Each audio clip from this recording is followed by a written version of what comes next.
Hi everyone and welcome back to Bankers Info. I hope you all are doing well. So this is my self-given exam analysis of IBPS PO mains exam. सबसे पहले यार reasoning section open होगा and sequence यही है, reasoning है, फिर जीए है, उसके बाद इंग्लिश एंड लास्टली क्वांट्स है। रीजनिंग में 2 मार्क्स वाले क्वेश्चन में एक इनपुट आउटपुट का क्वेश्चन था जिसमें अल्फ़ाबेट्स एंड डिजिट्स का कॉम्बिनेशन में दिया हुआ था एक सीक्वेंस। इसके यहाँ पे 4 क्वेश्चन थे एंड एक क्वेश्चन अनसर्टेन नंबर सीरीज़ का था।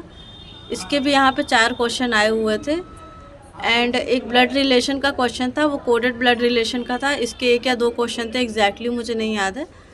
एंड लास्टली डेटा सफिशिएंसी के 1-2 और क्वेश्चन थे जिसमें circular seating arrangement and linear seating arrangement का क्वेश्चन दिया हुआ था। यहाँ मैंने 6 डेटा सफिशिएंसी वाले क्वेश्चन ही किए हैं 2 मार्क्स वाले। फिर एंड 2 मार्क्स वाले में रिवर्स सिलोगिज्म का भी एक क्वेश्चन आया था।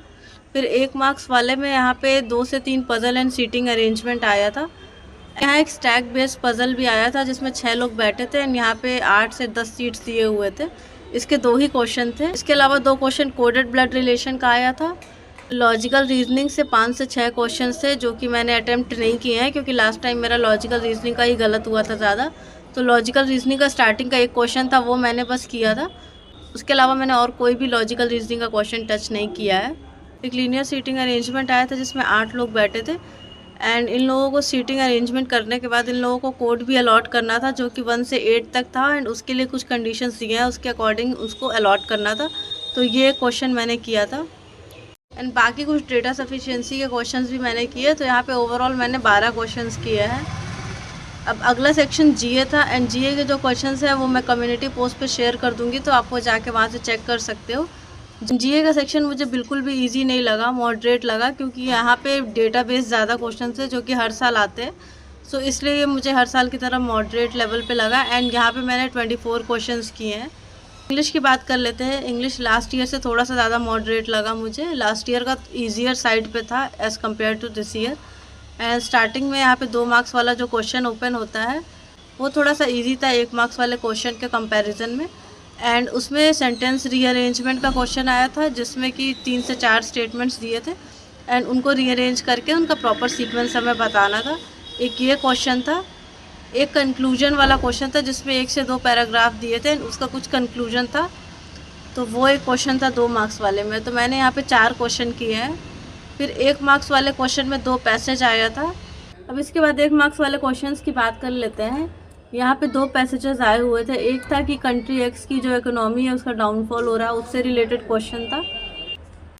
बाकी यहाँ एक क्लोज टेस्ट आया था जिसके 6 से 7 क्वेश्चन थे एंड यहाँ पे फ्रेज रिप्लेसमेंट का भी क्वेश्चन आया था एंड एरर वाले 2 से 3 क्वेश्चन आए हुए थे। सो ओवरऑल मैंने यहाँ पे 27 अटैम्प्ट्स किए हैं जिसमें 23 क्वेश्चंस 1 मार्क्स वाले थे एंड 4 क्वेश्चन 2 मार्क्स वाले थे। अभी लास्टली हम मैथ्स की बात कर लेते हैं। मैथ्स में काफ़ी लोगों को मैथ्स सेक्शन इजी लगा, लेकिन मैथ्स मुझे थोड़ा सा मॉडरेट साइड पे लगा। मुझे उतना भी इजी नहीं लगा क्योंकि कुछ क्वेश्चन थे जो इजीली बन रहे थे, लेकिन कुछ क्वेश्चन ऐसे भी थे जो फंस भी रहे थे। तो अगर ओवरऑल देखा जाए तो मुझे मॉडरेट साइड पे ही लगा। फिर 1 मार्क्स वाले क्वेश्चन की पहले बात कर लेते हैं। यहाँ पे 3 सीरीज़ वाले क्वेश्चन आए थे जिसमें सीरीज़ दिया हुआ था मिसिंग नंबर सीरीज़ एंड में कुछ अल्फ़ाबेट्स दिए हुए थे जिसका वैल्यू निकालना था, वो हमको उस सीरीज़ में पुट करना था एंड वो सीरीज़ ऑब्टेन करके फिर वो वैल्यू निकालनी थी। तो इसके 3 क्वेश्चन थे एंड इसके बाद फिर यहाँ क्वाड्रेटिक इक्वेशन का क्वेश्चन आया था जो बॉक्स फॉर्मेट में दिया हुआ था। तो इसके भी 3 से 4 क्वेश्चन थे एंड 3 क्वेश्चन यहाँ पे डेटा सफिशिएंसी के आए हुए थे। 2 मार्क्स वाले क्वेश्चन में डेटा सफिशिएंसी का 2 क्वेश्चन था।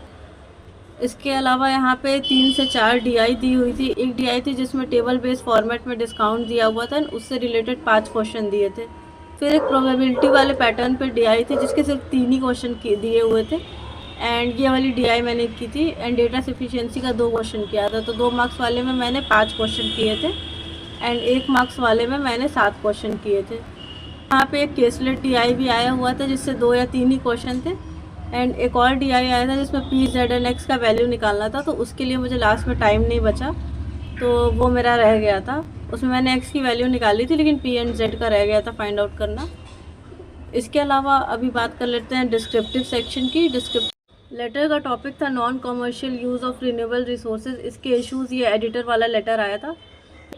एमएलए को लेटर लिखना था जिसमें पार्क बिल्ड करने के लिए रिक्वेस्ट करना था एंड एक लेटर था मैनेजर को लिखने का।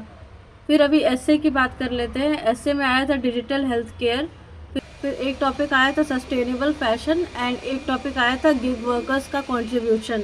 तो ये 3 टॉपिक्स आए थे। तो इसमें मैंने सस्टेनेबल फैशन पे लिखा था एंड लेटर मैंने एडिटर वाला लेटर लिखा था। एंड मेरा कीबोर्ड बहुत ही घटिया टाइप का कीबोर्ड मुझे मिला था, जो कि उसके बटन प्रेस करने पे, एक बार प्रेस करने पे नहीं प्रेस हो रहे थे, वो काफ़ी स्टर्डी टाइप के थे, तो इसलिए वो अच्छे से प्रेस नहीं हो रहे थे। इसलिए मेरे पास लास्ट में टाइम ही नहीं बचा रिवीजन करने का एंड मेरे वर्ड काउंट लास्ट के 10 बच गए थे। मैंने 290 वर्ड्स का लिखा था ऐसे एंड 10 वर्ड्स रह गए थे। एंड उससे बड़ी बात है कि मुझे रिवीजन का टाइम नहीं मिला, मुझे स्पेलिंग मिस्टेक्स क्रॉस चेक करने का टाइम नहीं मिला था। सो आपके सेक्शन वाइज कितने अटेम्प्ट्स रहे हैं, पेपर आपका कैसा गया है, आप कमेंट सेक्शन में शेयर कर सकते हो। एंड जिनका आगे की शिफ्ट में एग्जाम है, all the very best to all of you and don't forget to like share subscribe to my channel bankers info.